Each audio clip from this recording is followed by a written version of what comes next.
শশা ও বড়ির জলভরা দোলমা।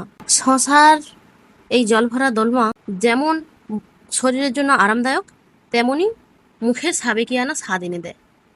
গ্রাম বাংলার হারিয়ে যাওয়া পদগুলির মধ্যে এটিও একটি অন্যতম। গরমে শশা তো আমাদের শরীরের জন্য খুবই উপকারী, এতে খুবই অনেক মিনারেলস থাকে, সেটা সবাই জানেন। তাই আজ বানাবো শশা ও কুমড়ো বড়ি দিয়ে জলভরা দোলমা। তো হাই নমস্কার বন্ধুরা, প্রিয়াঙ্কা রান্নাঘরে আপনাদের সকলকে স্বাগত জানাই। আশা করছি সবাই ভালো আছেন, সুস্থ আছেন। আজ নিয়ে চলে এসেছি নতুন একটা রেসিপি নিয়ে, চাল কুমড়ো ও শশা দিয়ে জলভরা দোলমা। বাড়িতে যখন শশা আনতো, কচি শশাগুলো খাওয়ার পরে যেগুলো একটু বয়স্ক হয়ে যায়, সেই শশাগুলো কেউ খেতে চাইতো না। তাই মা ঠাকুমাদের দেখতাম তারা ওই শশাগুলোকে না ফেলে রেখে দিত এবং সেই শশাগুলোকে দিয়ে বিভিন্ন পদ রান্না করতো। তাই ভাবলাম শশা দিয়েই সেই পদগুলো আপনাদের সঙ্গে শেয়ার করি। আমি এখানে 3টে শশা নিয়েছি। শশাগুলোকে ভালো করে ছাল ছাড়িয়ে ভালো করে কেটে নেব লম্বা লম্বা করে। এবার কড়াইতে তেল দিয়ে দেব কিছুটা 5 ফোড়ন, দেব কিছুটা চেরা কাঁচা লঙ্কা ফোড়ন। এরপর সমস্ত শশাগুলো এতে দিয়ে দেব।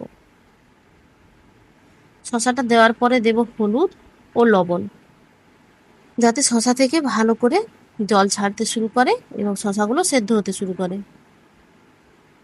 এরপর ভালো করে নেড়ে চেড়ে দেব এটা কিছুটা আদা বাটা। আবারও ভালো করে নেড়ে চেড়ে এবার দেব কিছুটা পরিমাণ চিনি।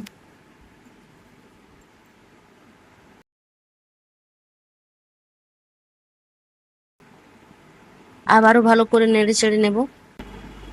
এরপর দেব এতে কিছুটা তিল বাটা। আপনারা কালো তিলেরও ব্যবহার করতে পারেন, সাদা তিলেরও ব্যবহার করতে পারেন। আমার কাছে সাদা তিল ছিল তাই আমি সাদা তিল দিলাম। কিছুটা তিল বাটা দিয়ে ভালো করে কষিয়ে ঢাকা দিয়ে শশাগুলো থেকে তেল ছাড়িয়ে নিতে হবে। এবার তিল থেকে তেল ছাড়তে শুরু করলে এবার আবারও ভালো করে কষিয়ে এবার এতে অ্যাড করব কুমড়ো বড়ি। এতে চাল কুমড়ো এবং চাল কুমড়োর বীজ দিয়ে তৈরি বড়ি, আমরা একে বিচে বড়িও বলে থাকি। এগুলোকে ভালো করে হালকা একটা কড়াইতে হালকা করে ভেজে নিয়ে শশার মধ্যে দিয়ে দেব। আপনারা যদি এই বিচে বড়ির রেসিপি পেতে চান আমাকে কমেন্টে জানাবেন, আমি অন্য একটা ভিডিওতে এই চাল কুমড়ো বড়ির বীজ বড়ির রেসিপি অবশ্যই দিয়ে দেব। এবার আবারও বড়ি এবং শশাগুলোকে ভালো করে কষিয়ে নেব। বড়িটা শশার ভেতর পড়লে যে এক্সট্রা জলটা আছে এটা টেনে নেবে এবং মশলাটা কষাতে আরও সুবিধা হবে। এবার কষানো হয়ে গেলে এবার এতে দেব বেটে রাখা নারকেল। আপনারা নারকেল বেটে ব্যবহার করতে পারেন অথবা নারকেলের দুধও ব্যবহার করতে পারেন। এটা নরম নারকেল ছিল তাই আমি বেটেই ব্যবহার করেছি, আপনারা চাইলে দুধও ব্যবহার করতে পারেন। ভালো করে নেড়ে চেড়ে এবার সব কিছু ভালো করে কষিয়ে এবার এতে যোগ করব গরম জল।